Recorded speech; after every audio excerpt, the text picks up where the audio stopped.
Olá, bem-vindos a mais um Direto ao Direito. Meu nome é Leandro Lopes Pontes Paraense e hoje eu vou dar continuidade às inquietações acerca do novo CPC e mais especificamente ao seu cotejo com a lei de mediação.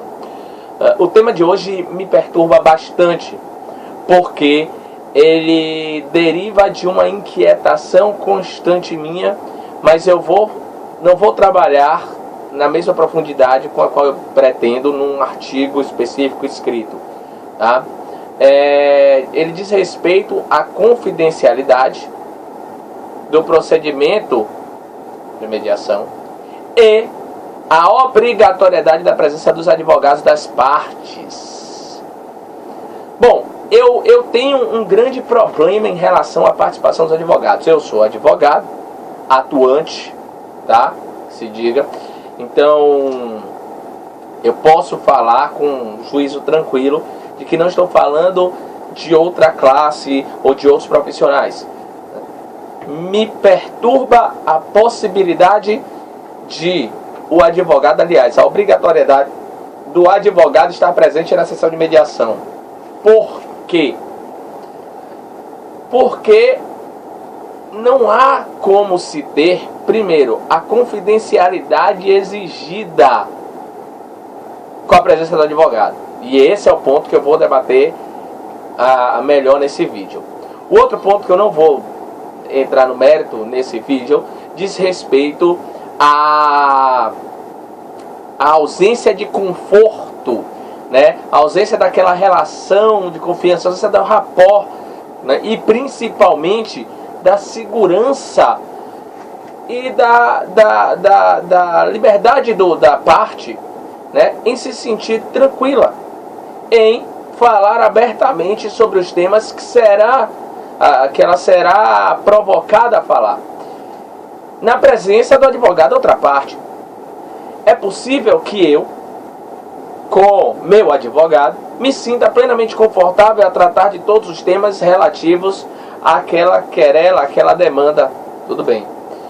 O que não é muito provável, na minha opinião, é que haja esse conforto, e se houver, ele será muito mais difícil de ser obtido se eu estiver diante do advogado da parte contrária.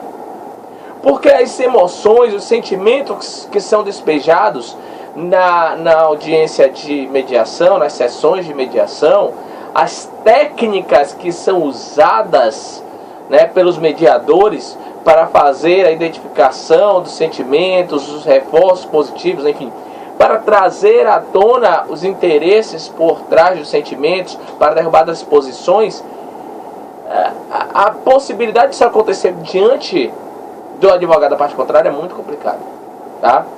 E na minha opinião, não existe a necessidade, não haveria violação à defesa, ampla defesa, etc., né? Nem um demérito à advocacia pela retirada do advogado da sessão de mediação. Porque se houver necessidade de esclarecimento pela parte de algum direito que ela deseja, que ela não sabe se tem, ela pode a qualquer momento suspender a sessão de mediação, consultar o advogado e retornar no mesmo dia, dependendo do tipo de consulta, enfim, dependendo de como ficar acordado, ou até remarcar essa sessão de mediação, tá? Ademais, muito provavelmente ele já chegará instruído por advogado acerca dos seus direitos. Então eu não acho que a presença do advogado deveria ser obrigatória, e acho que ela é contraproducente. Aos que eu tenho perguntado formal e oficialmente, né, foram as minhas instrutoras, por exemplo, no curso de mediação judicial, a diversos mediadores, instrutores, né, já com instrutores em formação, instrutores já formados, né, que pertencem aos quadros do CNJ, que trabalham com o Tribunal de Justiça. Eles são muito reticentes em dizer, olha, não há grandes problemas, cria um pouquinho mais de dificuldade, mas não vem problema algum. Bom, pessoas que têm mais experiência do que eu em mediação mas sabemos que realmente existe essa dificuldade. Eu acredito que existe apenas um cuidado com a fala, né, por parte dessas pessoas que talvez não queiram admitir de maneira tão clara esse grande empecilho que é a obrigatoriedade do advogado. Tá? Pois bem, e isso não estão discutindo se o advogado vai colaborar ou atrapalhar, tá? Com a sua postura, o seu silêncio, né, supondo que ele vai apenas acompanhar. O grande problema está na confidencialidade. Por quê? Essa confidencialidade é mencionada pelo CPC e é trazida também pela lei de mediação. Mas a lei de mediação, ela traz ainda um detalhamento da confidencialidade do sigilo em êxito da mediação, tá? Que é um princípio fundamental da mediação.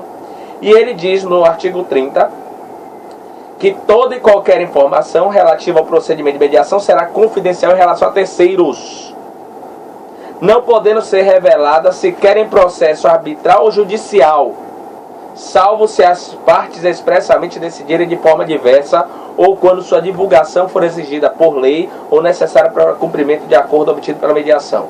É a lógica, para quem não entende muito mediação, na verdade a mediação sequer deixa registro escrito. Não havendo acordo, o único registro escrito da mediação é a presença das partes, a assinatura de alguma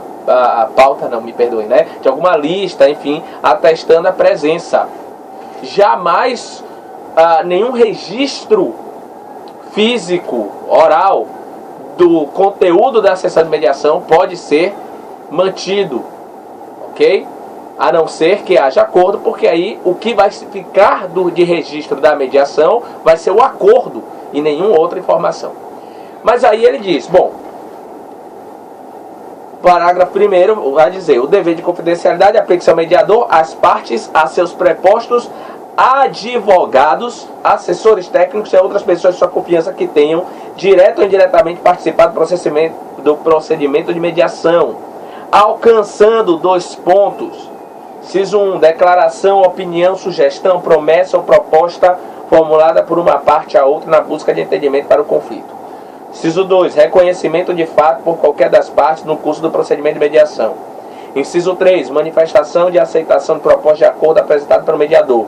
Inciso 4, documento preparado unicamente para os fins do procedimento de mediação.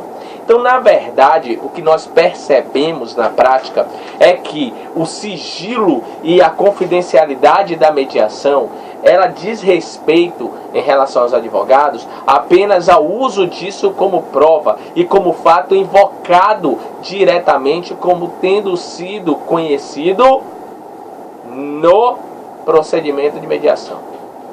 Contudo, e isso é fundamental, contudo, diversas informações e questões trazidas à tona na sessão de mediação podem ser usadas pelo advogado, sim, e não há como impedir. Exemplos mais claros e mais simples disso. Pode ser que o advogado não ocorra ou desconheça ele a existência de algum tipo de prática de ilícito, não criminoso, tá? Ok? Porque crime é exceção à confidencialidade. Um desvio, a constituição de uma sociedade em nome de terceiros, a ocultação de bens, etc. O que é revelado na sessão de mediação pode dar armas para o advogado da outra parte solicitar em juízo medidas que vão assegurar a produção das provas relativas àquilo que foi dito na mediação, sem que se precise dizer que a suspeita por parte do advogado proveio de lá, da sessão de mediação. Exemplo clássico, nos processos judiciais em que eu atuo, principalmente envolvendo questões, conflitos societários, ou mesmo familiares em que temos sociedades ou pessoas jurídicas envolvidas, eu costumo sempre pedir a intimação, a intimação da Receita Federal para apresentação, ou intimação da parte para apresentar algumas informações essenciais no caso de suspeita, né, quando a pessoa tem muito patrimônio, no caso de suspeita eventual de imóveis, existência de imóveis, para além do pedido de intimação, ou que seja oficiado, sejam oficiados os cartórios de registro de imóveis em Salvador, por vezes, suspeitando que a pessoa possa ter imóveis em diversos lugares, eu posso solicitar a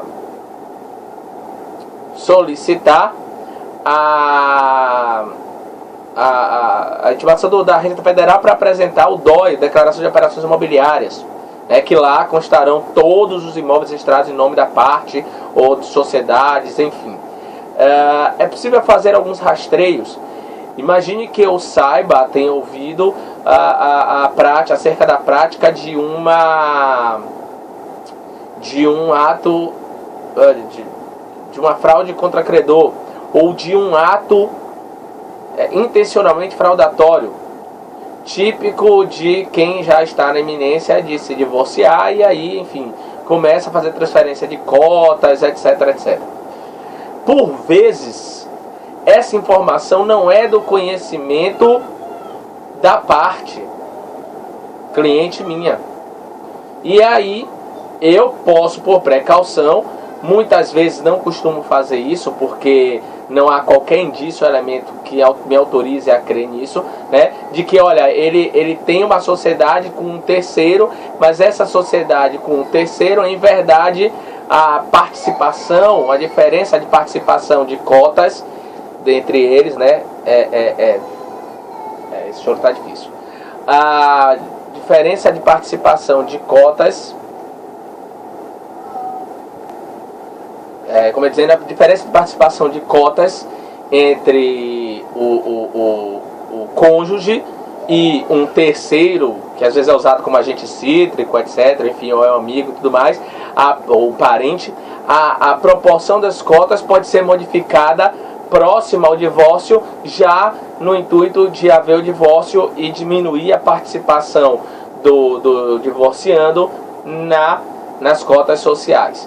E a parte não ter conhecimento disso, dizer, não, pelo que eu sabia, era tantos % mesmo, tal, enfim, tem uma percepção equivocada, né? Então, às vezes, a possibilidade de se trazer certos elementos ao processo vai advir justamente do que será ouvido na sessão de mediação, tá? Assim como, não preciso trazer exemplos, não, todos que advogam têm dezenas de exemplos em que, na própria contestação, a parte, sem querer, dá elementos para reforçar as provas do autor, da pretensão do autor.